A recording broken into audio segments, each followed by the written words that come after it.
Podcast.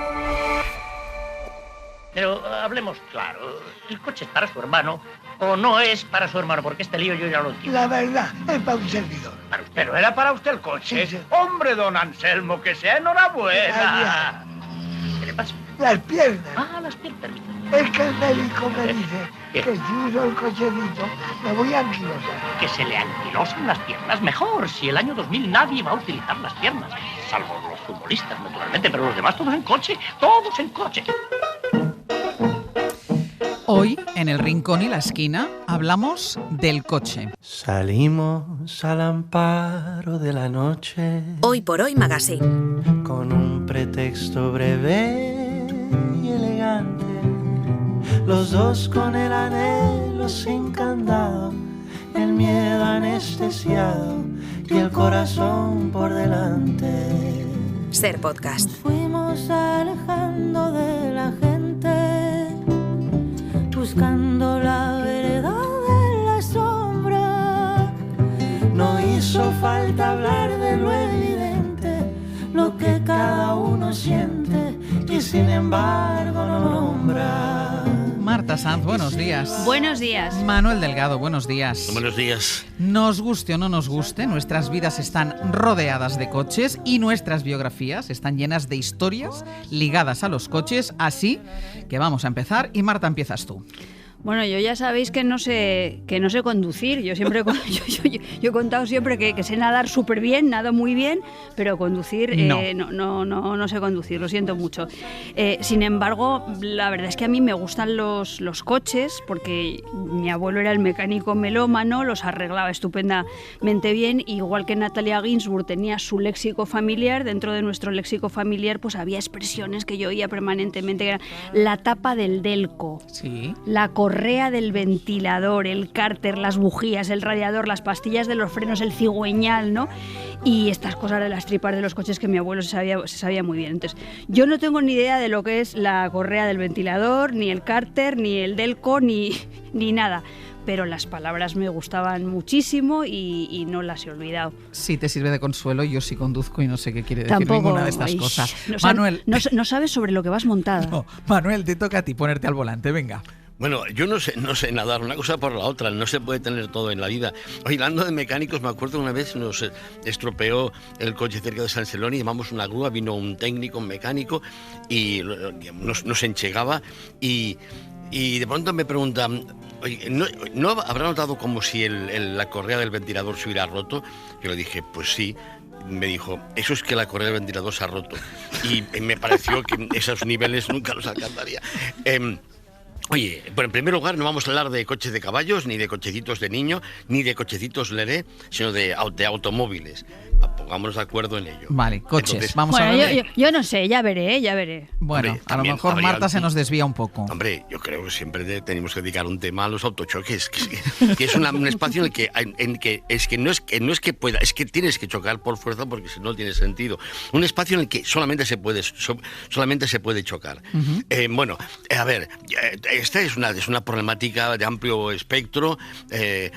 O sea, aquí hay unas cuestiones importantes que tienen que ver con que en efecto creo que es inaguantable el tipo de mal que producen los gases estos y tal, y por aquí creo que no vamos a poder hablar de esto. Y además tú tienes ahí un espacio abierto donde la gente es competente y sabe de temas, y tú le plantas esta cuestión y te va a dar un recorrido que nosotros no podréis. Vamos a saber. Pero lo importante, y estoy de acuerdo con Marta, en que entendamos que el coche es un habitáculo, es un lugar donde se vive, aunque sea en movimiento, pero es un lugar donde se vive. Y por supuesto tenemos que darle ese valor justamente del lugar en el que habitamos y en el que nos pasan cosas, que no es únicamente llevarnos de un sitio a otro. Yo creo que a mí me da que ese debería ser el punto de partida. Sí, porque el otro, vale. yo qué sé, pues, que la cosa está mal y que el planeta va, digamos, se va al carajo por culpa de los coches, también es verdad, pero no es el tema. Bueno, lo dejamos dicho, esto ya lo dejamos dicho, pero vamos a contarnos hoy historias dentro de ese habitáculo, de lo que quiere decir el habitáculo del coche, y porque yo creo que a todo el mundo no le resultaría complicado estructurar sus biografías a partir de los coches que hemos tenido o que a los que hemos subido, a los que han tenido nuestros familiares o amigos. Marta. Totalmente, cada familia pues es un poco la historia de sus coches, las mitologías de sus coches. Yo desde luego mis recuerdos automovilísticos no son exactamente míos, sino muchas veces son relatos de mis mayores. Gracias a mi abuelo, mi padre tuvo muy prontito un 600, pero era un 600 tuneado, era un 600 que estaba el motor manipulado para que corriera más y encima era un 600 blanco con una capota roja, bueno. A finales de los años 60 en Madrid, con lo cual todos los guardias aquellos que llevaban el casco como un orinal en la cabeza tenían fichado perfectamente a mi padre, que en ese momento pues eran mi padre, mi madre y yo, que debía ser una niña muy pequeña en el cuco detrás. Luego yo ya sí que me acuerdo de que tuvimos un Simca 1000 Base y del Simca 1000 Base pasamos a un Simca 1200 plateado con portón trasero, y a mí me encantaba lo del portón trasero porque me gustaba viajar en el maletero, porque tenía la conciencia de que aquello era como mi casita tralalarita, y en ese maletero me agarraba unos mareos, oye, en la parte de atrás, porque yo nunca me mareo en los coches, pero en las partes traseras esas sí. Y tú estuviste el otro día en Xixona, sí, creo recordar, ¿no? Sí. Pues una de las experiencias más horribles de mi vida fue que me llevaron a Xixona, me comí una tableta entera de turrón del duro, me puse en el asiento de detrás, en el maletero, porque me empeñé y me agarré un cólico, un mareo que creo que estoy todavía vomitando. Luego mi padre, que si le gustaba mucho conducir, se compró un Ford Escort de esos que corrían cantidad, que le robaban todas... desaparecían todas las semanas, porque yo creo que se lo robaban para hacer atracos. En las pelis de kinkis que tanto nos gustan, lo de los coches es fundamental. Y luego ya pues Chema y yo hemos tenido una sucesión de Opels Corsas, siempre el mismo modelo, siempre el mismo modelo, porque en gran medida, como ya sabéis, nuestra vida es un poco un road movie. Ahora al salir de aquí nos vamos precisamente a Gandía, y cuando digo que nuestra vida es un road movie lo digo como metáfora y también en sentido recto, es decir, la vida es un viaje, pero es que además nosotros estamos siempre de viaje, siempre. Y nada, y eso es un poco. Y el que sí que me gustaría citar es a Manuel, iba a decir Manuel Ordesa, no, a Manuel Vilas, a Manuel Vilas, que en Ordesa cuenta muy bien esto de las mitologías familiares y los coches. Fragmento extraído de Por el principio. A ver, el coche fue fundamental en mi vida, en mi infancia, porque era la herramienta de trabajo de mi padre. Entonces yo llegué a pensar que el coche era una persona más de mi familia, y lo conté en Ordesa, porque mi padre decidía todo en función... O sea, por ejemplo, yo recuerdo domingos en que mi madre decía, vamos a tal sitio, y mi padre decía no, y mi madre decía, ¿por qué? Y mi padre decía, porque no hay sombra para el coche. Hacemos una pausa. En la vuelta le pregunto a Manuel por los coches de su vida y a ustedes también. 900 100 800. Los papeles del coche. Conrado, los papeles, tío, ¿dónde están? Papeles. Es una pregunta muy genérica. Coméntale que se lo especifica. Mirad, listillos. Os sacáis los papeles del puto coche ahora mismo o os empapelo a los tres hasta las orejas. ¡Coño! Sí, pero no golpee el coche, que es nuevo. ¿Y qué? ¿Y qué que sea nuevo, coño? Oiga... Le he dicho ya que soy abogado, payaso. Idiota. No le haga caso, es que está borracho. Salgan. Sí, pero no golpee el coche, por favor. Salgan del coche ahora mismo. ¿Qué coño hacen? ¡Joder! ¡Paren eso, coño! Hoy por Hoy Magazine.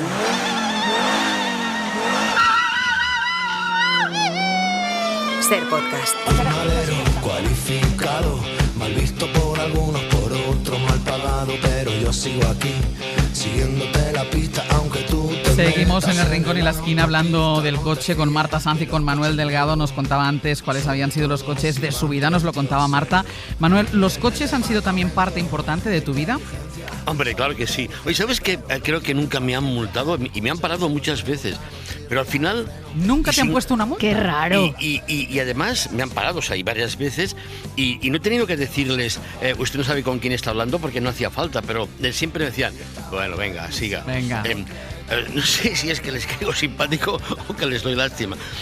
A ver, yo, claro, coches, pues claro, mi vida, pues mira, un Seat 600, un 127, un Fiat Tipo, un Volkswagen Polo, un Hyundai, la Fragoneta, una Nissan Serena. Ahora tengo un Dacia Sandero, que me dicen que se tiene que decir Dacia, que es un coche rumanés. Estoy muy contento. Y oye, mi vida, pues ¿qué quieres que te diga? Me he hecho toda Europa con la familia a cuestas en la Fragoneta, desde Narvik hasta Estambul, durmiendo en las gasolineras. Hombre, yo qué sé, pues... Mira, un ejemplo, hace 2 semanas me invitaron para presidir una de las mesas de un acto de la Red Universitaria Pro-Palestina en la Complutense de Madrid, en Somosaguas. Yo dije, hombre, aunque sea, hombre, porque hay que hacerlo. Y de pronto les digo, bueno, ¿esto me lo paga alguien o algo? Y dice, no, esto es por la causa. Oye, pues fíjate tú bien. No, man broma. Al final dice, y esto es una de las claves que explica por qué los coches continúan ahí, a pesar de las campañas contra. Pues fui en coche. ¿Por qué? Porque era lo más barato, tú. Te lo digo de verdad. O sea, digamos, claro que tardas más. Pasa que cargué la familia aprovechando la cosa y para ir a dormir a Arcos del Jalón. Pero es de verdad. Hoy por hoy, si tú tienes, digamos, como yo, 3 hijas, 2 nietos, sí. Lo más barato es el coche. Sí. O sea, es que, bueno, lo que decía, que en efecto, pero uno tiene siempre el coche, un coche al que se le parece. ¿Sabes? Como en 101 Dálmatas, que al principio hay el tipo, el protagonista, que está viendo por la ventana y ve que la gente pasa paseando un perro que se parece sorprendentemente a quien lo pasea. Pues esto es igual. Uno, digamos, al margen de... Si yo fuera millonario, me hubiera comprado los mismos coches. No me hubiera comprado un coche de lujo, porque la gente me conoce. Mira, no. ¿Qué hace este con este coche? No, digamos, yo he ido siempre con coches. El Dacia me lleva muy bien y tal. Bueno, porque es verdad que los coches forman parte de la familia. La Nissan Serena, tenemos una fotografía en casa, digamos, no tamaño póster, pero una fotografía de la Nissan Serena, porque es la familia, claro. Es parte de la familia. Claro. Y esto pues tiene que ver pues con todos los ejemplos que podemos pensar de coches humanizados, ¿no? Hombre, el principal, el coche fantástico. Pero yo que sé, Chichichi Bam Bam, Herbie, etcétera. Y yo he pensado que hay un caso interesante, que es el de Christine, de John Carpenter, que muchos oyentes habrán visto, de los 3.400.000, alguno habrá visto Christine, de John Carpenter, que es un coche, digamos, chungo, que es malévolo, es diabólico, y porque está enamorado de su propietario. Entonces, claro, hay que ir con cuidado con a quién metes en el coche y qué haces con el coche, con esa persona a la que invitas, porque se te puede mosquear. No está en Filmin. Mira, esto sí que es una pena. Habrá que hablar con el señor Filmin. Mira. Pero sí, eso. Christine, basada en una novela de Stephen King. ¿Qué pasa? Por favor, Cristina. Por favor, arranca, preciosa. Todo sigue igual. Nada ha cambiado. Christine, que es una coche, no un coche. Es una coche. Es una coche. Totalmente, Sí. claro. Es que no se mosquea. Oye, antes, ahora estaba intentando enchegar. ¿Enchegar es castellano antiguo o me lo estoy inventando? Yo en castellano no sé si se dice enchegar el coche. En catalán sí que es enchegar, pero en castellano... En castellano me parece que no. No sé, es darle a la llave. Arrancar, no me salía, arrancar. Aquí hasta los inmigrantes senegaleses enchegan el coche, ¿no? Jodas, pues tú. Se enchega toda la vida. El coche se ha enchegado toda la vida. Marta, sobre esto que escuchábamos. Bueno, justo en el fragmento que hemos escuchado con este doblaje maravilloso, de cuando éramos pequeñas. Preciosísimo, vemos claramente que los coches se humanizan, entre otras cosas porque hablamos con ellos, los estimulamos como si fuesen caballos o personas que nos llevan a cuestas, aunque tú no sepas lo que llevas entre las piernas, Ángels, esto es muy, muy peligroso, y les decimos cosas de esas, venga bonito, que tú puedes en una cuesta, no me vas a dejar tirado por ahí, o nos cabreamos con ellos, es que... Y dentro de ellos, que a mí es lo que más me preocupa, que hay seres humanos que se transforman completamente dentro de los coches y encuentran su versión más violenta y horrorosa, y a mí la verdad es que eso me da bastante miedo. Así que me quedo con los coches de de mentirijillas. Me quedo con Chiti Chiti Bam Bam, que ha citado Manuel, protagonizada por ese centenario Dick Van Dyke, que yo creo que debe seguir dando saltos y bailando por ahí. El coche fantástico, Cars, los coches mutantes estos maravillosos que inventaba Q para 007, y sobre todo, que por eso le he dicho a Manuel que dejémonos, que yo también iba a hablar de carrozas y caballitos y tal, la carroza calabaza de Cenicienta, claro que, sí. Que como llegan los Reyes me la pido. Claro que sí. Y aunque hay una cosa, y tú antes lo apuntabas, con el coche ese, con el 600 tuneado, porque aunque los coches se fabriquen en cadena desde aquellos primeros Ford de principios de los siglos XX, cada uno acaba siendo diferente a los demás. Totalmente, el coche es un espacio que se personaliza y cada uno lleva sus cositas, la mantita, el ozonopino, los juguetitos, los tapasoles, las tapicerías más o menos horrendas, las bolas de masaje para la espalda. Las personas que viajamos mucho, pues tenemos nuestros rituales que se reflejan en la disposición de los objetos dentro del coche. Yo siempre tengo el agua a la izquierda, al revés, el agua a la derecha, el móvil a la izquierda, el móvil de Chema un poquito más hacia adelante con los recibos de las autopistas, y llevo siempre mi bufanda manta por si me da frío. Mi bufanda es como la frazadita de lino, el de Carlitos y Snoopy, y nuestro compañero Sergio Castro, de hecho, el otro día me lo hizo notar, porque Sergio Castro ya me dijo que él ya no me reconocería sin esa bufanda, que es imposible, ¿no? Entonces, bueno, he tomado nota y creo que me voy a comprar otra, por si acaso. Y luego, pues eso, algo que no podemos olvidar son la cantidad de road movies maravillosas que hay. Thelma y Luis, Sucedió una noche, Las uvas de la ira, El salario del miedo, Airbag, La escapada, y Tu mamá también, que es una de las películas donde Maribel Verdú está más excepcional y más brillante. Bonnie and Clyde, Easy Rider. Aquí hemos hablado de muchas de estas películas, no para hablar de coches, sino sobre los temas que sucedían en los coches. El otro día, por ejemplo, los viajes de Sullivan. Muchas veces en el cine los coches lo que nos sirven es para escapar de una vida que da asco, de la poli, como en Bonnie and Clyde, o Amor a quemarropa, que es otra película maravillosa, de la rutina, de la infelicidad, de un matrimonio horrendo o no tanto, como en Dos en la carretera. En cualquier caso, de entre todas estas pelis, yo hoy me acuerdo mucho de Pequeña Miss Sunshine, a lo mejor por la polémica esta que ha iniciado El borde de Tarantino con Paul Dano. A mí me gusta muchísimo Paul Dano, por ejemplo, en su papel ese de adolescente siniestro, en esta película preciosísima, en la que una familia entera se monta en una furgoneta, como Manuel Delgado y su... En la fragoneta. Y su familia, para que una niña cumpla el sueño de presentarse a un concurso de belleza infantil, y en el mientras tanto pues pasan muchísimas cosas, la enfermedad, la muerte, el desencanto y sobre todo el estrechamiento de los vínculos, y gente que pierde, perdedores, pero que de alguna manera ganan por el hecho de vivir con amor, que parece una estupidez, pero no es ninguna tontería. Es una peli que tiene un tono así agridulce y precioso como el del apartamento. A mí me parece maravillosa. Aquí la tienes, Pequeña Miss Sunshine. Dwayne, es tu nombre, ¿verdad? Dwayne. Te habla la voz de la experiencia. ¿Escuchas? Fóllate a muchas mujeres. No solo a una mujer, a muchas mujeres. Ya es suficiente. ¿Follas con alguien? ¿Puedes decírmelo, Dwayne? ¿Follas con alguien? Por favor. ¿No? Joder.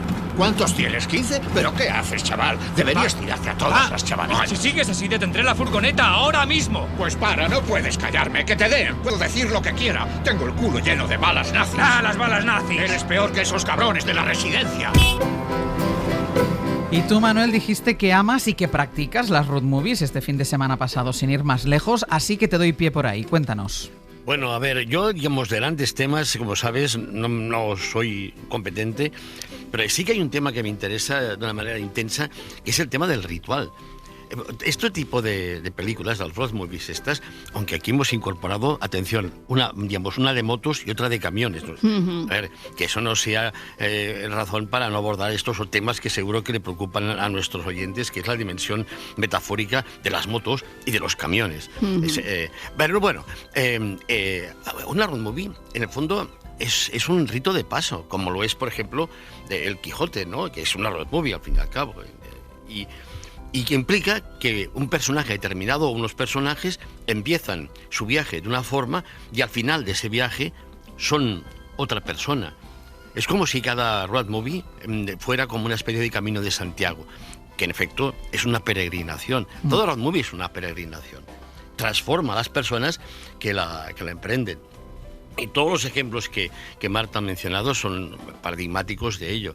A mí se me ha ocurrido otro, que es una película muy bella, de David Lynch, que es así muy violento y turbio y esto, pero tiene esa maravilla, esa delicia, que es una historia verdadera que, como recordaréis, es la aventura de un abuelete, tal, que en el fondo lo puede conducir de abuelete que es, y que decide ir a ver a su hermano con quien se había peleado, que no sé si está, no me acuerdo, 600, 700, 1000 kilómetros, y que lo único que tiene para justamente desplazarse, porque no puede conducir, es una cortadora de césped. Lo que hace es su viaje, su rito de paz interminable. A mí me parece una película preciosa porque justamente ilustra eso. Ese viaje en el que van produciéndose avatares es un ejemplo, en el fondo, del conjunto de la vida, que en el fondo es toda ella, es una road movie. Y esta película me conmueve porque después de todo lo que le pasa a la gente con la que se encuentran, los diferentes altos, ¿no?, que son como paradas de un vía crucis, al final llega, digamos, con su hermano, que está en una casa, que también está así muy mayor, y el hermano se sorprende, mira al cortar el césped y dice, ¿has venido en esto y tal?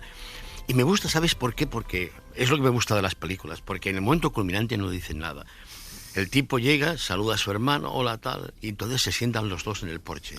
Mira, ¿Y qué se dicen? No se dicen nada. Recuerdo el título, Una historia verdadera, de David Lynch. ¡Lyle! ¡Lyle! ¡Alvin! Siéntate, Alvin.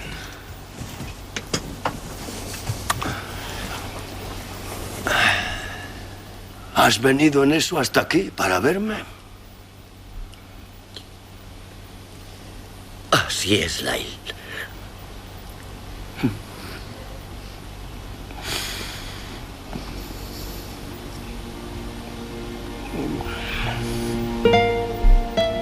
Ese silencio del que hablaba Manuel, no se dicen nada. Has venido hasta aquí para verme con esto y ya está.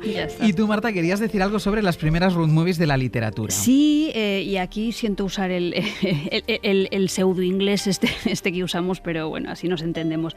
Hay una proto road movie, como puede ser El Quijote, que sería como una especie de es una historia con road pero sin movie. Y luego hay otras road movies como La Odisea, que en este caso lo que hay es movie pero no road. Lo que hay es un viaje en barco maravilloso y son personajes, claro, que regresan a sus Ítacas, a sus orígenes, o buscan sus ínsulas baratarias, que son sus sueños, y se ponen en movimiento. Viajan, es decir, viven, como en el viaje a Ítaca de Lluís Llach, que versiona Cavafis. Quan surts per fer el viatge cap a Ítaca, has de pregar que el camí sigui llarg, ple d'aventures, ple de coneixences. Has de pregar que el camí sigui llarg. Lo importante es el camino, hay que intentar que sea largo, más el camino que el destino. En el viaje a Ítaca o en las aventuras de Don Quijote hay un ir hacia algún lugar. ¿Hacia dónde van quienes viven en un coche, Marta? Bueno, lamentablemente el coche y sus variantes no son solo un artefacto para viajar, sino para vivir, y no precisamente viajando. Aquí no es desde un punto de vista metafórico. Y no me refiero solamente a esos jóvenes que optan por vivir en caravanas porque no pueden pagar un alquiler, sino a personas mayores que viven literalmente dentro de un coche. El otro día en la tele vi a una señora pues bastante, 60, 65 años, que vivía en su coche con su perrita porque no tenía otra manera de vivir. Ahí guardaba su ropa, sus cosas. Ella había intentado crear un espacio a medida, que era una simulación muy estrecha del hogar, y a mí me dijo una cosa que me sobrecogió mucho. Dijo que ella ahora no pasaba miedo, pero que al principio había pasado mucho miedo. Yo me pongo en su piel y me lo puedo imaginar, ¿no? Y me acordé de una peli estupenda de Javier Macua, basada también en un texto suyo, titulado Chevrolet, que es una película del año 1997, por la que su actriz principal, Isabel Ordaz, ganó el premio a la mejor interpretación femenina del Festival de Cine de Moscú. Toma ya. Y entonces, Más allá del exotismo del dato, el texto es maravilloso, es lírico, es reivindicativo y cuenta la historia de un camello y un mendigo que se refugian en un Chevrolet abandonado en una plaza, y a partir de ahí pues pasan muchísimas cosas que tienen que ver con las desigualdades y las amenazas del mundo de hoy mismo. A los morenos del Turco se les agota el parque de oficinas. Se han quedado sin coches. El Turco tiene otro tipo de organización, tío. Sus morenos negocian a pecho descubierto en los portales. A la chatarra solo van a por el material. Hay que ser gilipollas.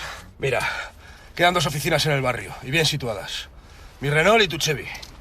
Mi Renault y tu Chevy. Tu Chevy, una golosina. Vaya mierda de peta, tío. ¿Qué pasa eso? Yo no tengo por qué firmar el permiso de la operación, que lo sepa.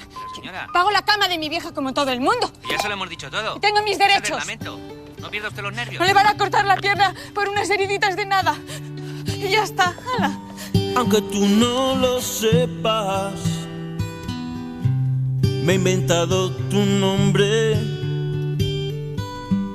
Me drogué con promesas y he dormido en los coches. Luego te pregunto por esta canción, Marta, porque te la habías pedido. Aunque tú no lo entiendas, nunca escribo el remite en el sobre, por no dejar mis huellas. Hoy por Hoy Magazine.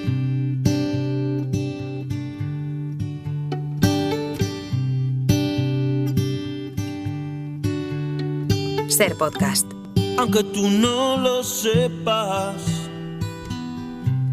me he inventado tu nombre. Me drogué con promesas y he dormido en los coches. De eso estamos hablando hoy, de los coches, con Marta Sanz y con Manuel Delgado. Nos íbamos con esta canción y no tenía tiempo de preguntarle a Marta. ¿Te la habías pedido? Me la había pedido y creo que tú te la habrías pedido. Yo también, me la habría pedido si estuvieras todo el rato. Me la pondría en bucle. ¿no? Sí. Es una canción preciosa de Quique González. Yo creo que es una canción en la que está Garcilaso de la Vega, Cernuda, los poetas de la experiencia, pero en ella yo creo que Quique González le da un toque de melancólica contemporaneidad cuando dice: y he dormido en los coches. Es como una manera de romper el lirismo, de bajar, de ponernos los pies en el suelo. Y la canción es de Quique González, pero la versión esta de Enrique Urquijo le da un tono de tristeza, nada impostada, que yo creo que a él como intérprete pues le salía de la tripa. Para mí es una película, como siempre hablamos de película, una canción, pues eso, que se subraya el abandono, la soledad, la intemperie bajo ese techo metálico de los coches. Y por cierto, los que duermen en los coches, como el protagonista de esta canción, a menudo tampoco tienen nombre. Es verdad. Manuel, ¿tú usas el coche en la ciudad, en Barcelona? Sí, oye, también tenemos esos coches desde los que se ve la mejor panorámica de Barcelona, desde Collserola, que son los viejos Cadillac de los que habla Loquillo. Ah, es verdad. Ah, sí, es verdad. Sí. Bueno, yo sí que me muevo, ya digo, por razones a veces económicas, y porque si tengo que viajar con los nietos y esto, es que es lo mejor. Ahora en Barcelona lo que hay es un problema grave con el tema este de la mierda de las bicis, que te lo juro que es que las prohibiría, porque primero que son una amenaza para los peatones y son una amenaza para ellas mismas. O sea que con ese inconveniente reconozco que todavía me muevo en Barcelona en coche. Pero la mierda de las bicis, la culpa no es de la bici, la culpa es de quien la monta. No, son las bicis. Primero que yo no tengo claro de que la gente monte las bicis y no sea que las bicis ya sean seres humanizados que han tomado el poder y que se dedican básicamente a putear a la gente que va caminando o en coche. Pero tú antes ibas a la radio en bici. Iba. No, yo solamente me muevo en bici por Barcelona, aparte de cuando voy con la familia. Pero cada uno toma la postura que toma, no en función de razones kantianas, abstractas y universales, sino el papel que ocupa en la vida social real. Cuando voy en bici me cago en los coches. No sé dónde está el misterio, que todos me quieren asesinar. Vale, ahora te estoy entendiendo. Vale. Bueno, lo que decía... Aquí Manuel tendría que... ¿Lo pillas? ¿Lo pillas? Sí, me ha costado pillarte. ¿eh? Pero eso tiene que ver con la ideología alemana de Marx y Engels, pero no es el momento en que puede ser un tema junto con el de los camiones y las motos. Sí, un día tenemos que hablar de la ideología alemana. Esto es claro, así, es que, Manuel, la gente es inevitable. La gente piensa en función de lo que es y dónde están, no en función de ideas. Bueno, lo que decía, sí que, además, cuando voy con los nietos me dedico a poner música y tal, música, digamos, buenas canciones o música clásica, y hago que observen a la gente con la que nos cruzamos por la calle o con la gente que tenemos al lado. Y les digo que, mira, esta pieza de Bach, Bach la pensó para el tipo este que está llevando a cuestas una bombona de butano para repartirla, o de aquella señora que atraviesa la calle con un carrito de la compra. Bach la hizo para ella. Y entonces se dan cuenta que la vida es como una banda sonora y que en coche se aprecia. Esto quien lo nota, porque hace una road movie, digamos, urbana, es Ingrid Bergman, en una película maravillosa que es Viaggio en Italia, que aquí se llamó Te querré siempre, con George Sanders, en que Ingrid Bergman se dedica a pasear por las calles de Nápoles porque está aburrida y tal. Es una película de la que Godard dijo que había hecho 10 años más viejas todas las películas de su época, que es del 58. Entonces ella va va con el coche y se dedica a mirar, por ejemplo, es un cochecito de niño, tal, digamos, un coche fúnebre. Hay varias escenas así, y hay una en la que en efecto va acompañada y comenta ese tipo de apreciaciones tomadas del natural, de lo que uno se encuentra cuando va en coche, en una road movie urbana, sencillamente mirando a través de los vidrios. ¿Cuántas mujeres embarazadas? Las verá a centenares por las calles de Nápoles. ¿Cuántas son las que vaya viendo? 2, 3, 4, 5 y otra más allá, mire. 6. Me arrepiento de haber cogido el coche. Quizá lo necesite, Alex. Oh, pobre burrito. Qué cargado va. Y es tan pequeño. Esos animales tienen mucha fuerza. Qué niños tan guapos. Le gustan mucho los niños. ¿A su marido también le gustan? No sé. Creo que sí. Nunca deja que adivine sus sentimientos. Ve pensando, Marta, hacia dónde iremos con el coche ahora, que vamos a escuchar a un oyente. ¿Te parece? Marian, desde Zaragoza, buenos días. Hola, buenos días, ¿qué tal? Muy bien, hoy pedíamos a los oyentes historias de coches, los coches de su vida, qué les ha pasado en un coche. Y Marian, ¿tú qué nos cuentas? Pues, a ver, mi primer coche fue un 2 caballos. Sí. Vale, entonces, bueno, pues como tenía 19 años y tampoco tenía mucho dinero, pues fui a un concesionario, pues no sé si era de tercera, de cuarta mano, no lo sé. Pero bueno, era pues, súper bonito, naranja, y sobre todo que eran coches muy divertidos. Y más cuando tienes esa edad. Pero bueno, resulta que el techo del coche de los 2 caballos, pues es como de una lona. Sí. Y llevaba un 7, un roto, que estaba pegado. Y entonces yo les dije, con esto no pasa nada. Y dice, no pasa nada. Pues nada, yo pues me lo llevo. Y bueno, pasaron unos días, empezó a llover aquí en Zaragoza. Que llueve poquísimo. Bueno, pues en aquella época llovió muchísimo. Entonces me metía el agua dentro del coche. Y se me ponía el asiento del copiloto, que no se podía sentar nadie. Entonces, ¿qué hice? Con un paraguas, cuando llovía, lo ponía en el asiento, boca arriba, abierto. Ay, madre. Iba recogiendo el agua. Y cuando bajaba del coche, abría la puerta, vaciaba el paraguas y metía el paraguas. Entonces, bueno, esa fue la primera que me pasó con él. Y además le puse, me dijeron, ponle semen, ponle cola de no sé qué, y yo le ponía... Y no funcionaba nada. No sé cuántos.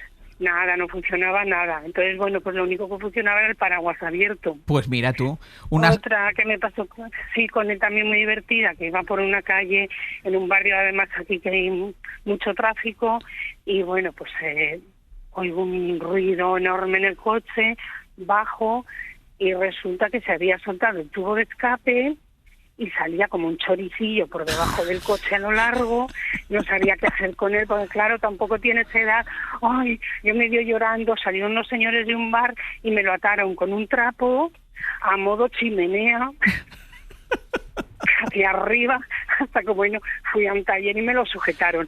En fin, era un coche muy divertido, pero la verdad es que pues, un desastre. Marian, muchísimas gracias por compartirlo. Los 2 caballos a mí me encantaban, tenían la capota esa de lona. Sí. ¿Dónde vamos, Marta? Pues a mí es que lo de la Cenicienta me ha llevado a los tiempos de saltar a la compa, y aunque Manuel ha dicho que no íbamos a hablar del cocherito Leré, pues yo sí, yo me acuerdo del cocherito Leré. Rebelde, ¿eh? Yo estoy muy rebelde, con causa y sin ella, ¿no?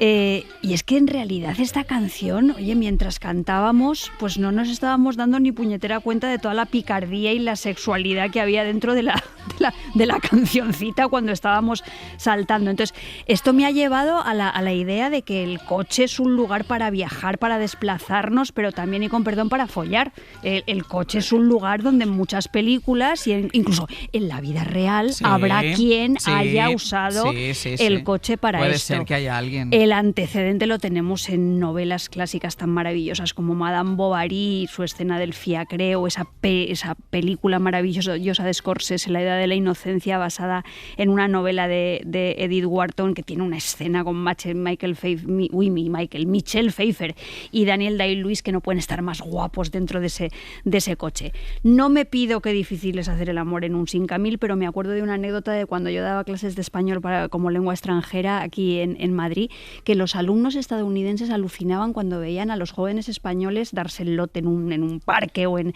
un bar y tal, y me decían: Marta, ¿es que acaso no tienen coche? Y entonces, claro, yo les decía: no, pues coche no tienen. Y mis alumnos estadounidenses eran un poco como aquellos de los institutos que en el coche hacían sus cosas y utilizaban también el coche para medir sus habilidades como conductores y para demostrar el valor, la hombría y el nervio, como sucede en Rebelde sin causa de James Dean. Escuchad, id todos a buscar vuestros coches y colocadlos aquí, al lado derecho. Quita el tuyo de ese sitio y ponlo al lado izquierdo. Muy bien. ¡Deprisa, los faros hacia el centro! Johnny, ponte detrás de aquel coche verde. Torito, cuando ella dé la señal saldremos hacia el acantilado. El primero que salte será el gallina. ¿De acuerdo? ¡Encended los faros!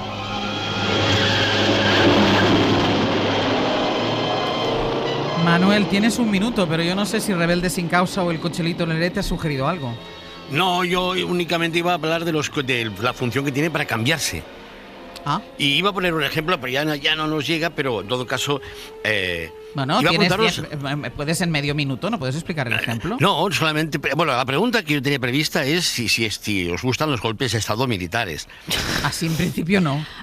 Bueno, pues a mí depende. Muy íntimo, esa es una pregunta muy íntima para mí. Esto a mí depende, ¿sabes? Claro. Entonces yo había pensado una secuencia de Capitanes de Abril que habla de un golpe de Estado militar que a mí me encantó, en la que están cambiándose, justamente cuando están cambiándose y tal, de madrugada, y de pronto suena una canción en el coche que les indica que ha llegado el momento. De un golpe de Estado militar, bien. Hola, encantos, buenas noches. ¿Qué es esto? Son maricas. ¿Por qué no os bajáis del Los del parque de los ¿Qué mierda quieres? Ese es más feo que un mono. ¡Acabas de tomar por el culo, joder! ¡Abres la puerta, te corto los huevos, maricón! Quedas con él para mañana. ¡Cálmate, joder, cálmate! ¡Calma, ni qué pollas! Si no te largas inmediatamente, maricón, te mato, maricón de mierda. Y encima se ríe, maricón. ¿De quién te ríes, imbécil? ¿De quién te ríes? ¡Vete a la mierda! ¡Cálmate! Hay una confusión ahí, ¿no? Mientras preparan el golpe de Estado en Portugal. Porque están ahí de madrugada, pim pam tal, y hay unos gallers que lo decían en muchachada hoy, LGTBI, perdón. Pues aquí lo tenemos que dejar porque no da tiempo a más. Es una buena manera también de irnos. Pero ese golpe de Estado no estuvo mal. No estuvo mal. No, claro, por eso. O no hay excepciones. Yo te he dicho que era muy íntimo, que era una pregunta muy difícil de responder, pero claro que hay excepciones. Si los golpes de Estado los dan los míos, me valen, y los si no, no. Hasta la semana que viene. Si quieres un día hacemos golpe militar. Un beso. Adiós. ¡Ostras! En cada esquina un amigo, en cada rostro igualdad, Grândola Vila Morena. Hoy por hoy Magazine. Ser podcast.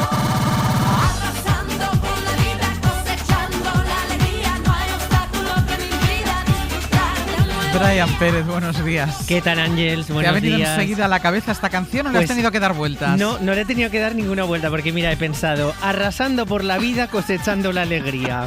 No hay obstáculo que me impida disfrutar de un nuevo día. Y digo, bueno, pues qué canción más propicia para un día como hoy. Para un día de GM, bueno. Para un día de GM estamos muy contentos. Ha sido una de las buenas noticias para arrancar esta mañana a partir de las 8. Porque, bueno, 3.405.000 oyentes son muchos. Son muchos. Es mucha responsabilidad, Brian, ¿eh? Bueno, pero ya son muchos años con esta responsabilidad. No, si no lo digo por mí, lo digo por todos. Por todos, di que sí. Bueno, desde las 8 de la mañana nos hemos dado la enhorabuena por un nuevo récord histórico de este programa de Hoy por Hoy. Hoy por Hoy, este programa que escuchan, que dirige Àngels Barceló, amplía aún más su liderazgo en las mañanas con una audiencia de 3.405.000 oyentes. Marca su récord histórico. Supera en casi 900.000 unos datazos que están disponibles en cadenaser.com y que vamos a ir repitiendo hasta la saciedad porque estamos muy contentos. Y que también compartimos con nuestros compañeros, que también les ha ido muy bien. Con el resto de compañeros de la programación de la cadena SER, con los oyentes, con colaboradores y con todos los equipos. Y además esta canción de Thalía que también dice, hoy tengo respuesta a cualquier encuesta, como la encuesta general de medios, el EGM. Y bueno, más cositas de la mañana. Decía el otro día que no sé yo si el Ringa Linga, el villancico indio, iba a calar. Nos iba a calar para el EGM o no. Bueno, en cualquier caso, sí se está creando un poco un frente ante Burrito Sabanero porque se está usando en exceso. Buenos días ni buenos días. ¿Tú te crees que se puede tener buenos días recibiendo tener colegio a las 9 de la mañana con el burrito sabanero para que los niños se pongan en fila y entren? Y el burrito sabanero a las 12 para que salgan a recreo. Y el burrito sabanero a las 12:30 para que entren de recreo. Y el burrito sabanero a las 2 de la tarde para que los niños se vayan. Paco, te quiero. Paco, te quiero. Bueno, ha sido una respuesta muy clara, un sentimiento de muchos frente a... Nosotros queremos mucho a David Bisbal, pero cada cosa en su medida. En su medida, todo. Este amanecer que nos dejaba Paco desde Huelva. Y bueno, hasta hace unos minutitos hemos estado hablando con Manuel Delgado y con Marta Sanz sobre los coches en el Rincón y la Esquina y pues la relación de Manuel Delgado con el coche.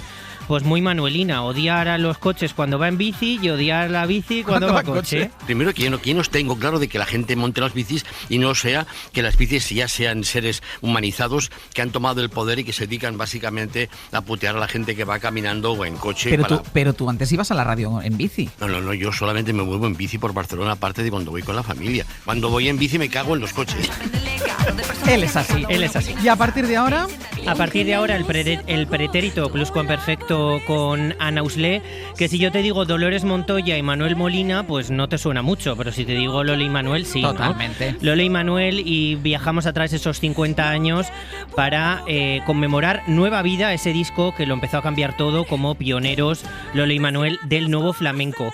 Y recibiremos también en unos minutitos a Pastora Soler, que nos presenta sus memorias. Cuando se apagan las luces aparecen las estrellas, y pues también celebramos con ella este premio Ondas que ha recibido hace muy poquito. ¿Y este retorno a la primera línea musical? Pues sí, porque lo ha pasado muy mal, pero ahora se alegra mucho de pasarlo muy bien. Pues hablaremos con ella también. Pues hasta ahora. Venga. Hoy por Hoy Magazine.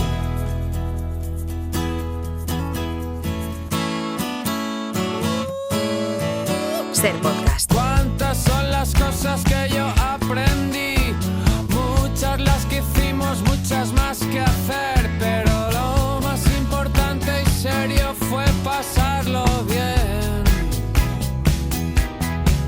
Escurrí los corazones, bebí. Una hora aún indefinida en el pretérito pluscuamperfecto que estamos a punto de conjugar cada 2 semanas. Ya saben los oyentes que viajamos atrás en el tiempo para dar respuesta a muchas preguntas. ¿Por qué? ¿Quién? ¿Dónde? ¿Cuándo? ¿Cómo? Algo nos cambió. Ana Uslé, hola. Hola Ángels, ¿qué tal? ¿Y hoy qué va a centrar nuestra atención? Pues va a ser un disco de música, una pareja, un gran cambio. Todo el mundo cuenta su pena pidiendo la comprensión. Quien cuenta sus alegrías no comprende al que sufrió. Señor de los espacios infinitos. En la primavera de 1975 se publicó el primer disco de Lola y Manuel, Nuevo Día.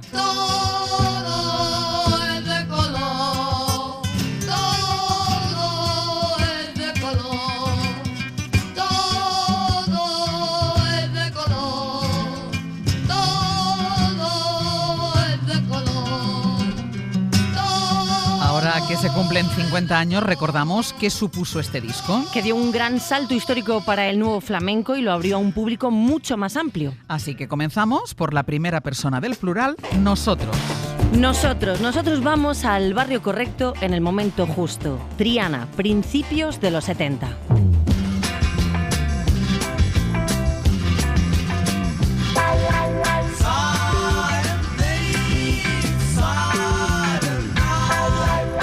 Andalucía, la revolución sonora llegó en cajas de cartón traídas desde los barcos y desde las bases militares estadounidenses de Morón y Rota, a través de las ondas y los discos y las cintas de blues, soul, psicodelia, rock.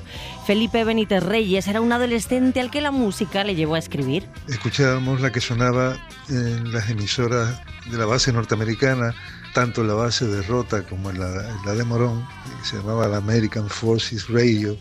Y ponía música norteamericana recién editada, discos que aún no habían llegado aquí a España y que muchos de ellos ni siquiera llegaban nunca, ¿no? Y bueno, yo recuerdo de muchachillo, de adolescente, pasaba por la calle, por la zona de bares norteamericana, y lo que se oía eran pues Led Zeppelin, Deep Purple, los Doors, Uriah Heep, Creedence Clearwater Revival, Jimi Hendrix, y claro, eso quieras que no te marca, ¿no? Y en gran medida la música fue nuestro tesoro en el aire. Qué bonito lo dice, nuestro tesoro en el aire, pero has dicho que nos situamos en Triana. Sí, porque es en Triana, allí donde quienes tenían raíces hondas y oídos atentos a lo nuevo impulsaron un cambio.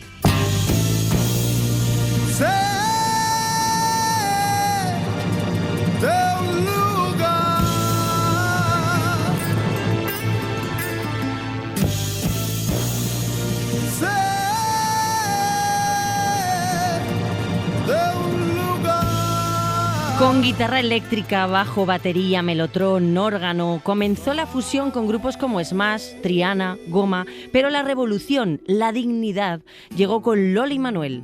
Por aquella época el flamenco no tiene la presencia ni el prestigio social con que cuenta hoy a nivel internacional, sino que era más bien un arte propio de un gueto, y que era un cante que era apreciado como complemento festivo para los señoritos de la zona, ¿no? Cuando se montaba una fiesta, pues los señoritos buscaban a unos cantadores o a unas bailadoras para que animasen la fiesta, pero no más allá de eso, no tanto como un complemento artístico, sino como un complemento festivo. Entonces ellos consiguen conciliar, llevar, digamos, el flamenco a ese territorio de la modernidad, de manera que a alguien que le pudiera gustar la música de Jimi Hendrix, le podía gustar también igualmente y con la misma intensidad aquello que hicieron Lola y Manuel.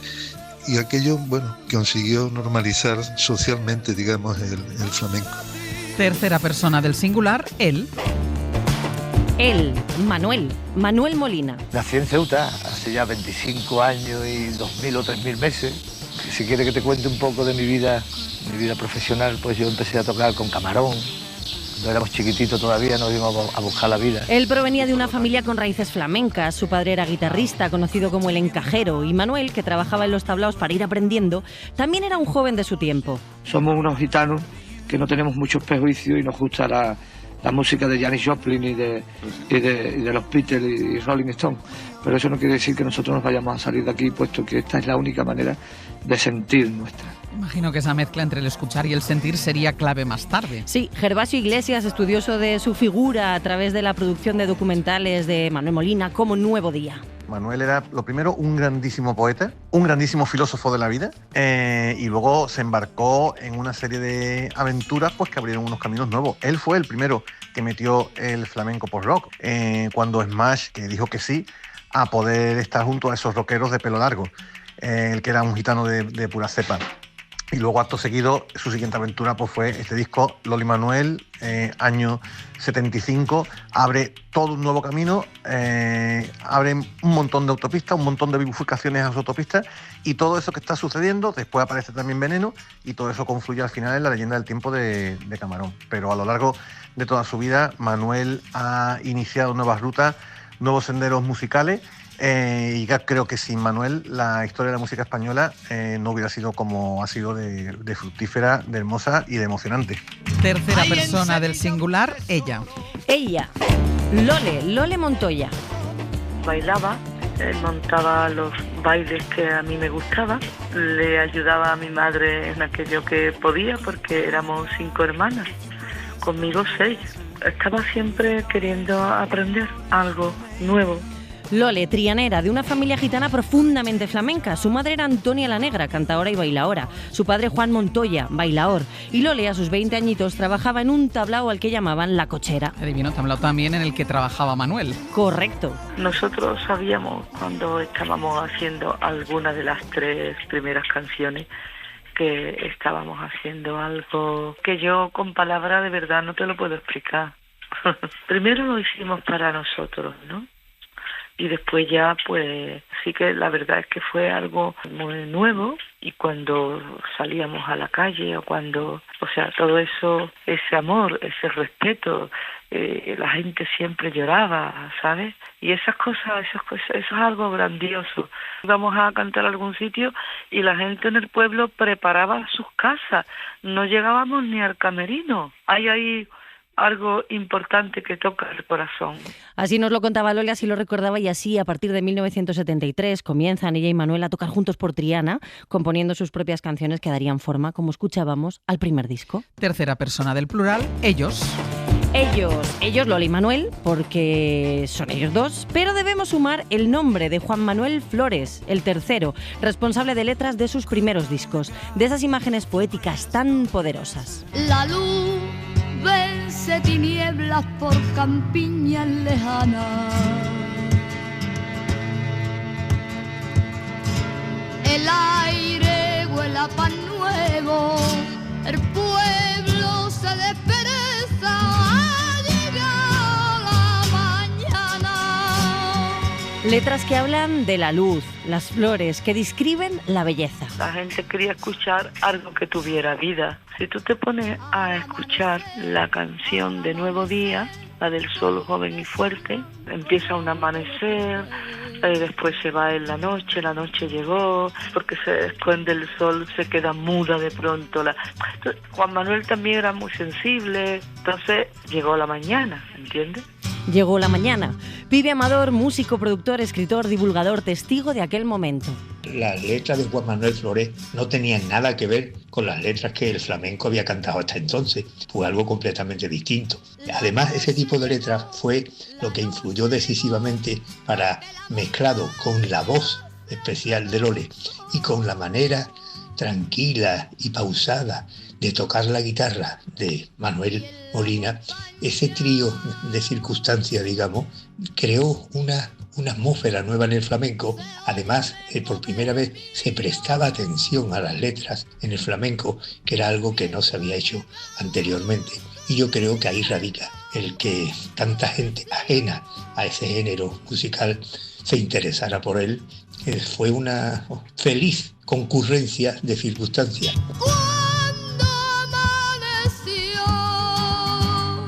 Decía Pibe que Lole y Manuel actuaban en conciertos de rock que les escuchaba todo el mundo. Mira, cuentan que en el Festival de Canet Rock, que fue la primera edición en ese año 1975, ante más de 23.000 personas...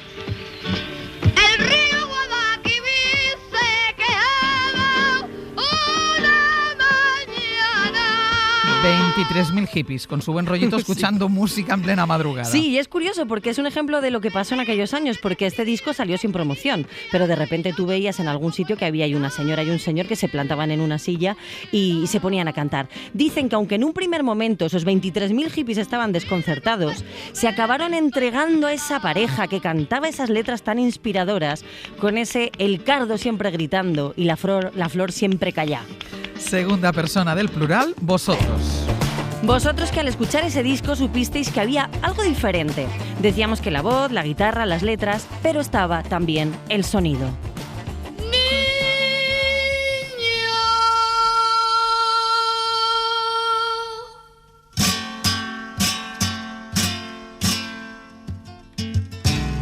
El disco se grabó bajo el sello independiente Gong Moviplay. Sus productores fueron Ricardo Pachón y Gonzalo García Pelayo.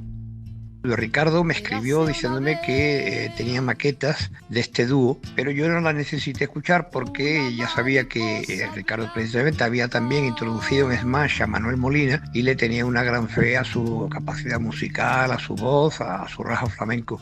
Y de lo le había escuchado hablar mucho y muy bien. Y sabía que era una de las voces destacables del flamenco en ese momento de arranque del flamenco, siendo todavía prácticamente una niña. Entonces se encontró con ellos directamente en el estudio, ¿no? Ni maquetas ni nada. Nada de nada. En Madrid se grabaron las canciones y Gonzalo García Pelayo pone en valor, además de la gran figura de Ricardo Pachón, la figura de Carlos Cárcamo, líder del grupo Granada. Hay que recordar, por ejemplo, y si ahora puede sonar un poco en el programa, los Mellotron que utilizó, por ejemplo, en la versión que ellos tenían, la versión propia, todo es de color.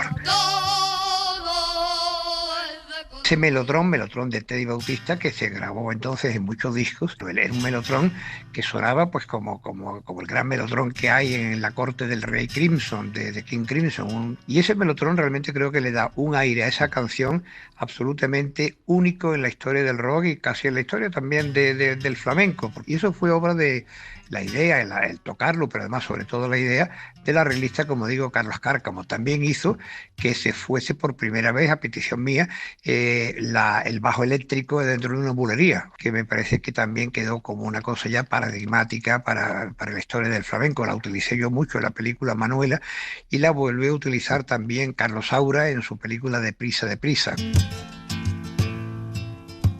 Se posaba en los jardines sobre las flores más bellas. Segunda persona del singular, tú. Tú, que quizá no viviste aquellos años en los que en todas las casas de Sevilla había un disco de Lola y Manuel, en toda España se cantaba el que sí, que no, cuando tocaban con todos y estaban presentes en conciertos, platós, programas. ¿Qué tal? Enhorabuena, fantástica, fantástico, vuestra música y vuestra voz, realmente. Es cierto que fueron figuras muy relevantes en los 70, en los 80, como hasta entonces no lo habían sido otros flamencos. Casi a la par llegarían los demás. Sentada en un río, en un viejo tronco, vi que un pajarito quería cantar, pero estaba ronco, lloraba de pena. Este es Camarón. Sí, este es Camarón, buen oído. Es Camarón con Paco de Lucía en la guitarra, pero cantando con Hojas de menta del disco que nos ocupa, Nuevo Día. Pero si tú no lo viviste en su momento, puede que hayas llegado a ellos de otra manera.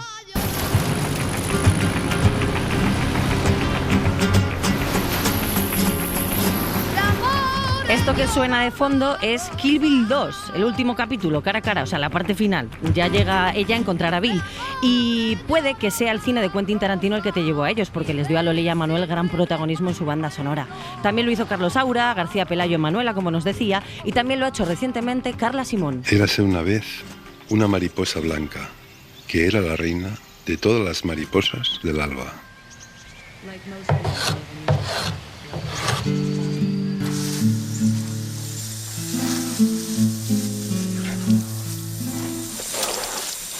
Se posaban los jardines. Pero sobre es la las música donde ha bellas. dejado mayor impronta, desde Maite Martín a Montserrat Caballé, pasando por Rosalía. Sí, y estos días el Festival Miradas Flamencas homenajea este disco con la figura de Lole Montoya y su directora es Paloma Concejero. Nuevo Día es un disco a reivindicar porque sigue vigente, porque 50 años después suena más moderno que prácticamente la mayoría de las cosas tan artificiales, ¿no?, que llegan hasta nosotros y que gracias al marketing pues triunfan y llegan a mucha gente y se hacen virales. En realidad Lola y Manuel, tal y como les escuchaba y les descubrió el propio Ricardo Pachón ensayando, ¿no?, en esa tienda de electrodomésticos del barrio de Los Remedios, que ya conocía a Manuel de hace tiempo, era amigo de el padre de Lole, de Juan Montoya, y de esa amistad y de las ideas que le llegaban a Ricardo de ese disco impresionante que Sabicas grabó junto a Joe Beck, pues fue emergiendo el nuevo flamenco que simboliza este disco que homenajeamos gracias a la Comunidad de Madrid en el Festival Miradas Flamencas de Vallecas. Yo vengo a darte los recuerdos de un hombre que conocí. Vive, vive, pero siempre vive acordándose. Esto será el domingo 14, pero pensaba, fíjate, en cómo estos días tú has escuchado hablar de Loli Manuel incluso internacionalmente, porque Rosalía, en la promoción de su disco Lux... In my back I have a tattoo that is something that Manuel Molina wrote, which is my favorite writer in Spain. He said, que nadie vaya a llorar el día que yo me muera. Es más hermoso cantar, aunque se cante con pena. He's saying, better nobody cry the day that I die. It's more beautiful to cry even if you cry with sadness. So even if, okay, you're gonna have maybe some sadness, but still, like, just have fun, just enjoy. Es más hermoso cantar, aunque se cante y con pena. Pues 50 años de ese disco, Ana. 50 años de ese disco. Muchísimas gracias. Para que los demás aprendieran de nosotros, ¿no? Para que los demás se atrevieran. Que nadie vaya a llevar ni flores ni ropa negra. No me vayáis a enterrar pa' pudrirme bajo tierra. Es más hermoso cantar mientras mi carne se quema y luego me ofrecéis alma al aire sobre la arena. Por su calidad, por su vigencia y por su impacto cultural, el jurado ha decidido que el Premio Ondas 2025 a la mejor trayectoria musical sea para Pastora Soler. Hoy por Hoy Magazine. Ser podcast. Perdón si no supe decir. Hay vidas cuya intensidad cabe en el emotivo discurso de un par de minutos. Gracias, Barcelona. Gracias al jurado. Gracias, Radio Barcelona, Cadena SER. Para mí esto es muy emocionante. El día de hoy entero está siendo inolvidable, pero me voy a remontar porque el día 28 de octubre, cuando se anunciaron estos Ondas, Donde caben también los recuerdos más amargos y los puntos de inflexión que marcan una carrera. hace 8 años que retomé mi carrera musical después de haber tirado la toalla y de superarme con muchos momentos, muchos altibajos, muchos fracasos, muchas superaciones. Donde tienen cabida los agradecimientos a la gente que siempre estuvo cerca y atenta. Esos que estuvieron ahí, mi oficina 33, Carlos Escobosa, Óscar Viñuela, todo su equipo, a mi familia, a mis padres, que era muy difícil escuchar a una niña que quiere dedicarse a esto sin tener las herramientas, a mi marido que está por aquí, Francis, a mi hermano Chelu, que ha sido el sostén de mi carrera durante toda mi trayectoria. Y donde, al igual que ocurre con sus memorias recientemente publicadas, cuando se apagan las luces aparecen las estrellas, siempre queda la sensación de que todavía hay mucha Pastora Soler. Tengo todavía muchas metas por cumplir, muchos objetivos. Es un mundo que cada vez se complica más, pero este caballo me va a seguir dando alas para... Hacía tiempo que había puesto fin a esa etapa gris y oscura que tanto dolor me causó. Me había costado mucho aprenderlo, llegar a tocar fondo, pero ya nunca lo olvidaría. Así que salí a aquel escenario ilusionada y feliz. Y entonces sucedió algo mágico. Disfruté muchísimo durante aquellos 5 minutos escasos. Cuando bajé del escenario, lo primero que hice fue abrazarme con mi hermano Chelu y con Francis y rompimos todos a llorar.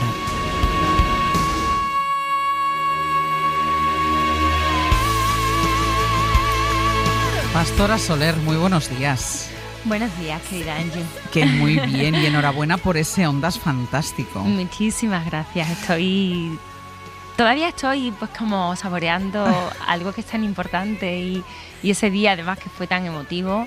Y bueno, y esto que estaba escuchando, estaba emocionada, de verdad. Qué bonito, muchas gracias. Por el Ondas y por este libro que acabas de escribir de memorias, recientemente publicado por HarperCollins.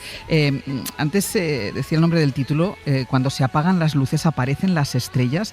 ¿Es imprescindible, Pastora, quedarse a oscuras para poder descubrir el valor de las únicas cosas realmente importantes? Yo, por lo menos en mi caso, para mí ese título lo tenía muy claro desde que decidí contar mi historia, porque quizás en los momentos de oscuridad ha sido cuando realmente he tenido los aprendizajes más grandes en mi vida, ¿no?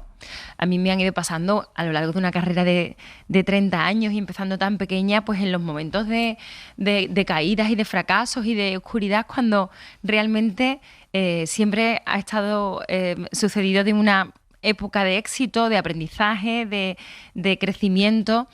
El más conocido para mí, compartido por mí, con toda mi gente, con todo mi público, pues fue ese momento de ruptura con todo, en el que quizás ha sido mi momento de más oscuridad, y cuando después de unos años, ¿no?, de pausa, pues empezaron a aparecer esas estrellas, ¿no? Quizás el ejemplo más grande pues fue el quedarme embarazada, el tener a mi estrella particular, a mi hija. Pero es verdad que en mi caso ha sido, y creo que al final en la trayectoria y la vida de todo, de esos momentos de debilidad, pues se aprende mucho, ¿no? Se aprende realmente. ¿Fue una necesidad escribir el libro? ¿Por qué te pusiste a escribirlo? Pues mira, al final, estos 30 años, o sea, esta gira de conmemoración de los 30 años, el concierto va mucho de eso, ¿no? Yo no quería hacer un concierto normal, sino que voy contando, empiezo por la niña de la copla, por esa parte de copla, y empiezo a narrar mi historia con el público, es una especie de musical, documental en directo, y al final creíamos que el colofón a toda esta celebración podía ser un libro, que llevaban mucho tiempo pidiéndome, ¿no? Yo creo que desde la pandemia empecé a tener propuestas y ofertas para escribir este libro. Lo que pasa es que no encontraba el momento. Ahí pues acababa de ser madre de mi segunda hija. Yo creía que sí, vino la pandemia, pero al contrario, me veía como muy desbordada por todo, y había llegado el momento ahora, ¿no?, que justo pues es una fecha redonda en el que han pasado 8 años desde que volví, que ya lo veo todo con cierta distancia, que no me causa dolor, nunca me ha causado, ¿no? Desde que volví yo hablo de todo ese momento más traumático, porque yo no lo he querido borrar ni olvidar, sino que ahí está para a veces recordarlo. Claro, dices, desde que volví no me ha causado dolor. El libro empieza en esa noche que te desmayaste sobre el escenario en Sevilla, 8 de marzo del 2014. Desde que has vuelto esto no te causa dolor, pero durante este tiempo, y sobre todo durante la escritura del libro, ¿te ha provocado angustia rememorar, hurgar en ese momento? Hombre, hay muchos momentos de detalles que he tenido que hacer memoria y volver a caer para contarlo así, tal y como pasó, ¿no? En los detalles, y sí, claro, he llorado, he llorado, ha habido momentos de recordar con detalles esos momentos, y sigue causando ese dolor cuando vas al detalle de esas sensaciones y sentimientos tan fuertes. Pero sí es verdad que creo que este libro también ha sido muy terapéutico, y no es cerrar una etapa porque ya te digo, para mí siempre está en mi manual de instrucciones está no olvidarme de lo que pasó para que no vuelva a pasar. Pero sí que creo que hay muchas respuestas a muchas preguntas que durante todos estos años me han seguido haciendo, y que ahora, al haber hecho memoria, contarlo todo con detalle, pues ahí están ya las respuestas, ¿no? Para no tener que estar continuamente yéndome al detallito, ¿no?, que es el que te rasca un poquito el corazón y te causa ese dolor. Al principio de este relato tú también explicas que habías dejado de disfrutar cantando en público. ¿Eso era como tener que ser Pastora Soler cuando en realidad lo único que tú querías ser es Pilar Sánchez, tu verdadero nombre? Pues sí, totalmente. Esos meses desde que pasó lo de Sevilla hasta Málaga, que fueron pues desde el mes de marzo hasta el 30 de noviembre, pues era una lucha constante, porque para estar en un escenario hay que estar muy plena, ¿no? Pero al final te das cuenta que empieza por estar plena de manera personal, ¿no? Está esa parte humana que es la que riega todo lo demás, ¿no? Y lo artístico está completamente conectado con cómo te encuentras, con tu estado de ánimo, con cómo te cuidas, cómo te quieres. Y para mí esos meses habían sido completamente de un desajuste y un desequilibrio total. Entonces no puede fluir la cosa, y cuando no fluye sobre un escenario empiezan a aparecer pues esos miedos, ese sentido del ridículo que nunca, jamás desde que era una niña para mí había tenido sobre un escenario, sino al contrario, yo ahí era libre y era plena y era segura y era fuerte, pero empiezan a aparecer esos miedos y sobre todo ese cierto miedo a hacer el ridículo, ¿no? Ya. Que cuando haces apariciones públicas, pues lo normal es tener una seguridad profesional que no te deja aparecer ese miedo, pero en el momento que hay una grieta, pues eso crece, ¿no? Citabas tú el momento de Málaga, eso fue en noviembre del 14, en un concierto en el Teatro Cervantes en el que tú te quedas muda. Poco después redactaste un comunicado que subiste a las redes sociales poniendo punto y final a tu vida artística. ¿Lo creíste así? ¿Creías que eso era el final? Sí, completamente. Que no había retorno. Para mí no había retorno, de hecho era lo que me liberaba en ese momento, incluso después de haber pasado ese momento dramático y traumático, porque el comunicado fue al día siguiente, el día 1 de diciembre,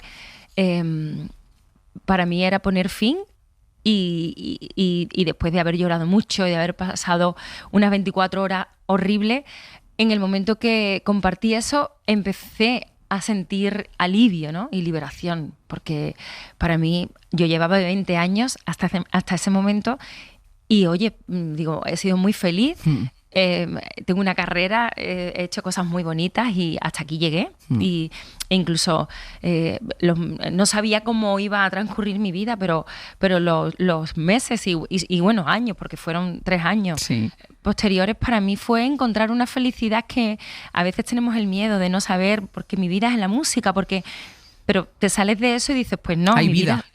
Mi vida son otras muchas cosas más, ¿no? Sí. Y es bonito descubrirlo. Dejas de cantar, pero no de investigar por las causas que te han llevado hasta los desmayos, hasta la pérdida de memoria, porque olvidabas incluso las letras de las canciones o quedarte muda, como estábamos contando ahora. Vamos a ver qué tiene que ver con el inicio de todo esto un momento como este. Bueno, pues después de Turquía vamos nosotros, por fin, el turno de España con Pastora Soler. Quédate conmigo es la canción, su autor Antonio Sánchez.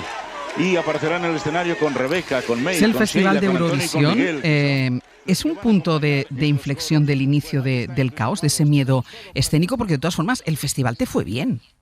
Sí, el festival fue muy bien y quizás fue un punto de inflexión en mi carrera. Yo hasta Eurovisión había ido construyendo una carrera pues muy poco a poco, costándome todo mucho, sin ser nunca el punto de mira. Entonces eso te ayuda a saber gestionar bien pues, tu lado personal, artístico, sin ninguna exigencias o autoexigencias, que es el principal problema de todo lo que me pasó. Y después de Eurovisión, que para mí fue un punto de inflexión, pero en plan positivo, ¿no? Porque claro, me conoció mucha gente que no me conocía o no me ubicaba o se había quedado en mi etapa más de juventud o en esa niña que empezó a cantar copla, y ahí fue el darme a conocer de otra manera por la que yo llevaba años trabajando, y ahí vino fue mi autoexigencia y el no saber gestionar, el exigirme el 200%, y el pensar estoy en mi momento, tengo que darlo todo, y a raíz de ahí vienen los problemas. Y ¿no? el empezar a hacer cosas que quizá no estaban en tu registro, tú no querías hacer del todo, ¿tuvo algo que ver?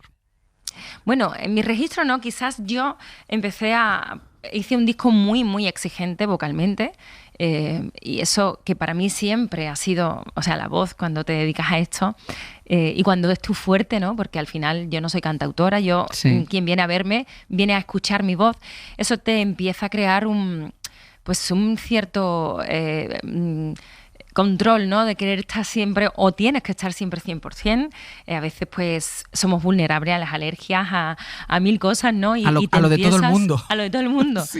Pero no te puedes resfriar y te empiezas a obsesionar. Al hacer un disco tan exigente y pensar estoy en mi momento, ahí empecé a tener problemas conmigo misma, ¿no? Yo digo, la gente en ese momento de mi carrera me recibía después de Eurovisión con los brazos abiertos, y era yo mi propia enemiga, ¿no? Yeah. Yo era la que me exigía, yo era la que quería que todo siempre fuera perfecto y la que no se permitía tener ningún fallo, y la que se empezó a obsesionar por estar siempre al 100% vocalmente, y fui yo la culpable. Fuiste tú, pero de todas formas, ahí en el libro, y yo creo que es un momento además importante en estas memorias que publicas, tú dices que lo que vino en y tras Eurovisión no lo explica todo, hay que ir más atrás para valorar la influencia de una persona que se llama Luis Sanz.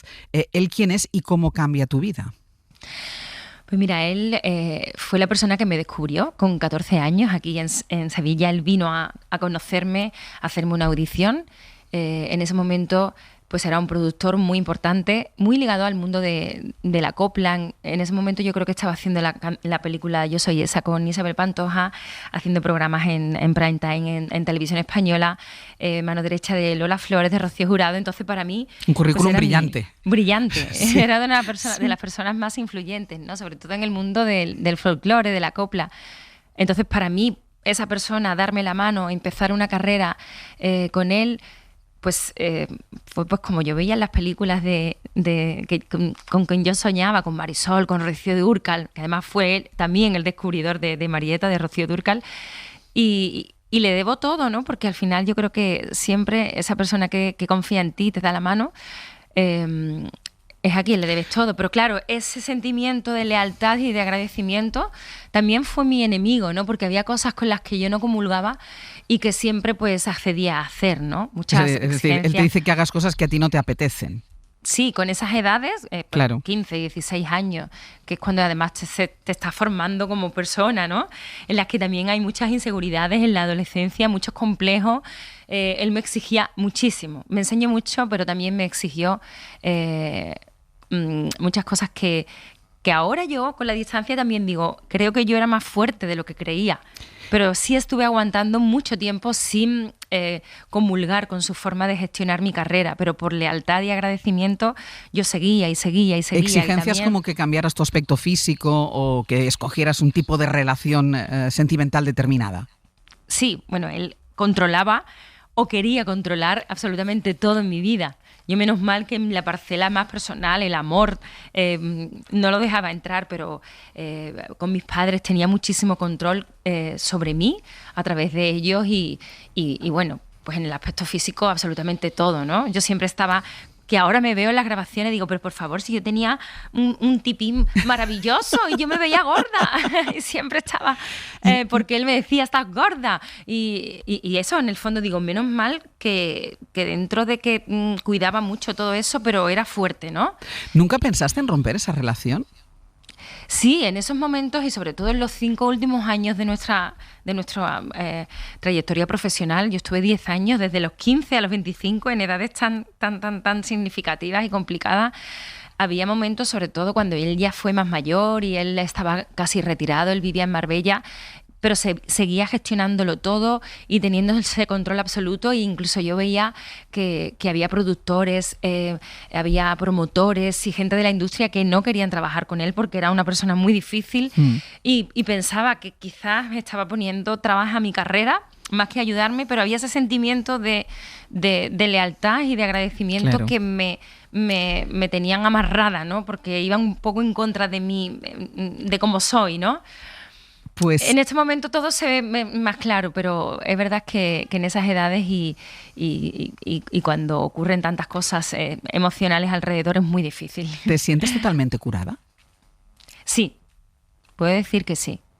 Es verdad que aparecen signos de alarma y de alerta muchas veces que por eso yo siempre tengo todos esos momentos de sufrimiento y de lo que ha sido mi mayor aprendizaje, los tengo ahí como mi manual de instrucciones, y hay momentos de alarma y de alerta que digo no, porque empiezas a volver a caer en lo mismo, ¿no?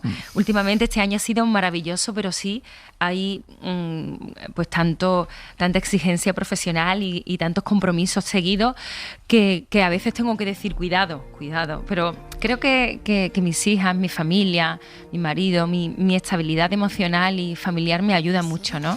A mí hay cosas que me pasan muy bonitas, como lo de los recientes Ondas, pero yo llego y al momento pues ya tengo que estar con las niñas. Claro, que te pone los pies en el suelo. Años, claro, 10 y 5 años que tienes que estar pendiente de las extraescolares, claro, de las cosas del cole, y eso es la mejor manera de balancearlo todo. De hecho, me gusta mucho el subtítulo que lleva el libro, La buena costumbre de quererse a uno mismo. que eso es, Pues sí. es Y además, imprescindible. siempre digo que todo empieza por ahí, ¿no? El autoconocimiento y el aceptarse, la aceptación de cómo somos cada uno y conocernos, dónde están nuestros límites y querernos mucho. Pastora Soler, ha sido un gusto hablar contigo y escuchar Ángel, tu testimonio. Un placer. Muchísimas gracias. Un beso bien muy grande. fuerte. Mucha suerte. Y felices fiestas. a Igualmente. todos. Adiós. Lo que te puedo querer. 30 veces gracias por hacerme de este mundo un lugar mejor. 30 son los sueños que aún nos quedan escondidos en el corazón. 30 son los años que aún nos quedan hasta que al fin se baje el telón. 30 quedaron atrás y aún nos queda lo mejor.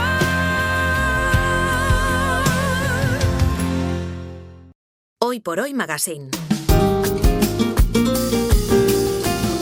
Ser Podcast. ¿Qué tal, Casal? Hola, Buenos días. ¿qué tal? Francino, Muy buenos días. Muy buenas, ¿qué tal? Muy bien. Felicidades. Igualmente a a todos. todos. Y gracias a los oyentes. Exacto, Muchas sobre todo gracias, eso. siempre. Venga. Pues mira, los intentos de Pedro Sánchez de sellar o de sofocar ese fuego de las denuncias por acoso sexual en el partido tropiezan hoy de nuevo con esa denuncia avalada por otras mujeres del PSDG, del PSOE en Galicia, contra el presidente de la Diputación de Lugo y alcalde de Monforte, que se llama José Tomé, que acaba de atender a los medios de comunicación. Ya hemos escuchado su respuesta en el boletín, dice que desconocía estas denuncias, que no son ciertas, que va a emprender acciones legales, pero, ojo, cuando le preguntan si el partido le ha llamado ya, si le ha anunciado, no sé, algún tipo de medida, de expediente, de expulsión, José Tomé dice esto. Eu non vou entrar en ningún debate. Pero de Ferraz le han llamado a usted, ha hablado con algún Non miembro teño del- coñecemento de nada, estou dicindo, creo que me expliquei ben, que non teño coñecemento de nada, nin interno, nin externo, destas denuncias. Pero Nadie le ha llamado. Ni antes ni Estou después dicindo de que non las teño coñecemento. Non sei se me entenden ben. No tengo conocimiento de ninguna llamada, no tengo conocimiento de nada. A las 2:30 analizamos este asunto, escuchamos cómo el Partido Popular ya lo fía todo a este tema, dando por superado lo del fiscal general y la sentencia, y claro, a sabiendas de que es un tema que hace mucho daño en el PSOE. La otra cosa que os traigo es el suspense que rodea la entrega del Nobel de la Paz a Corina Machado.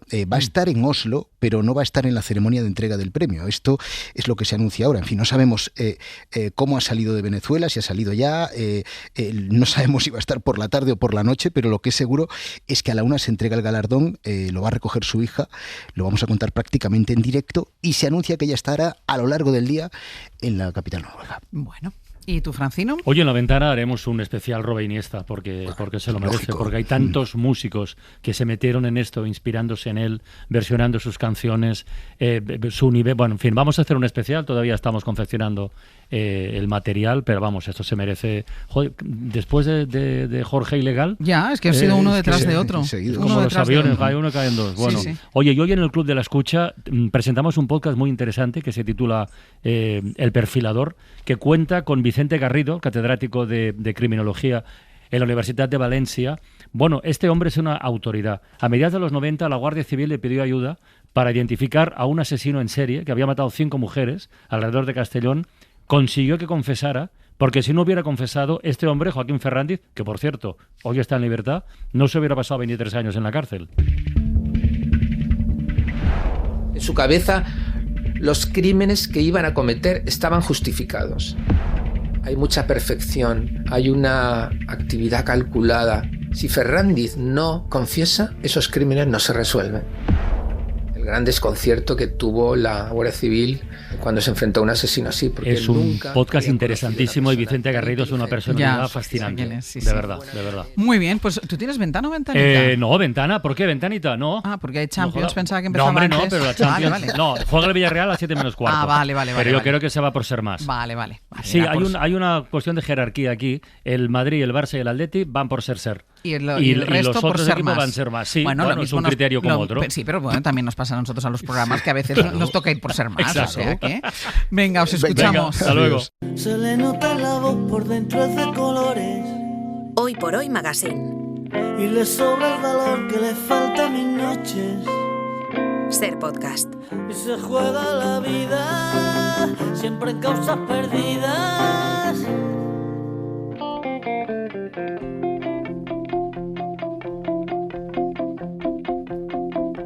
Ojalá que me la encuentre ya entre tantas flores. Pues hoy cerramos casi como hemos abierto, con Robe.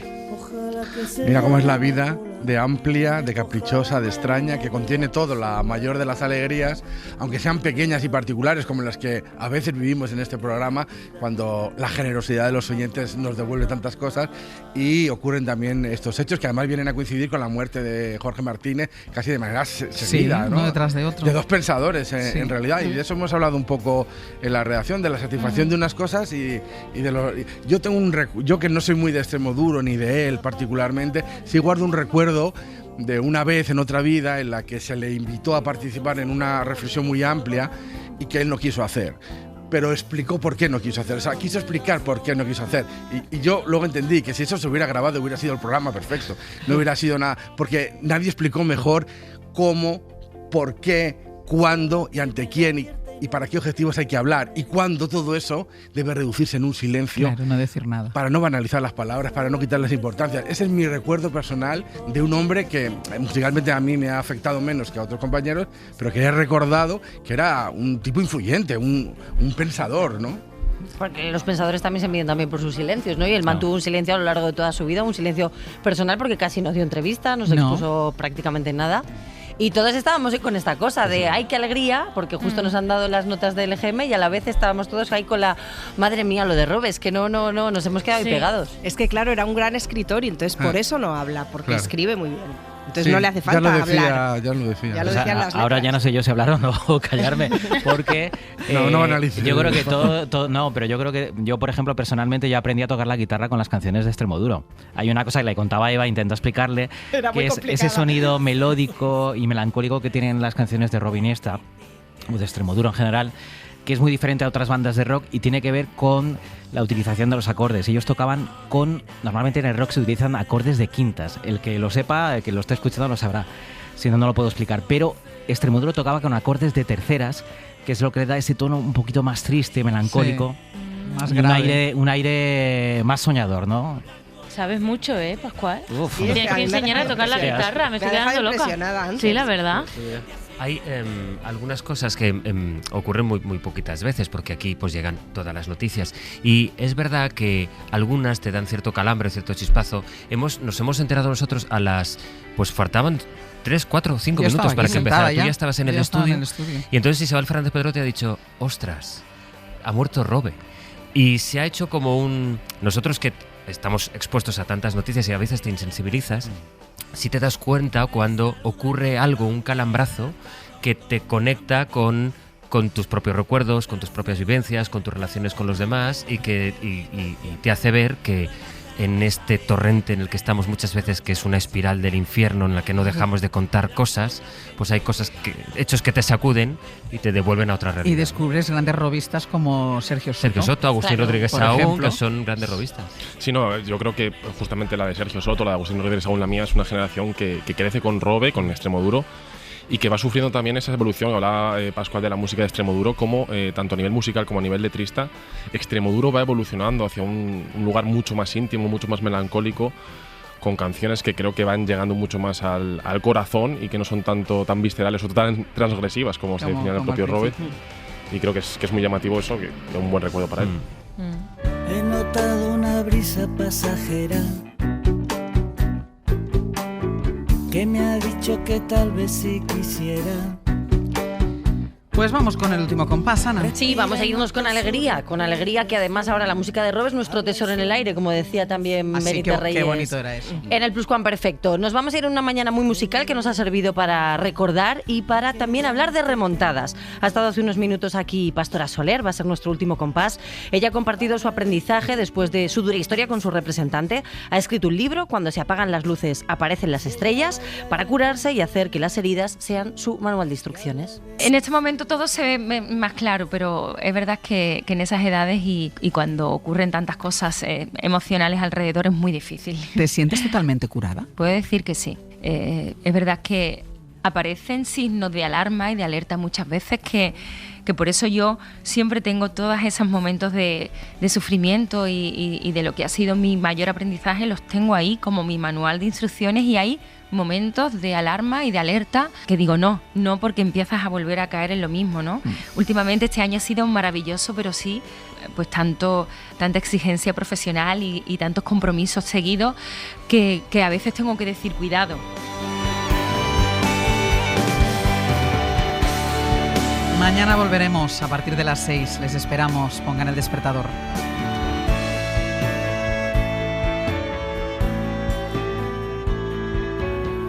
Un deseo le he pedido a las flores,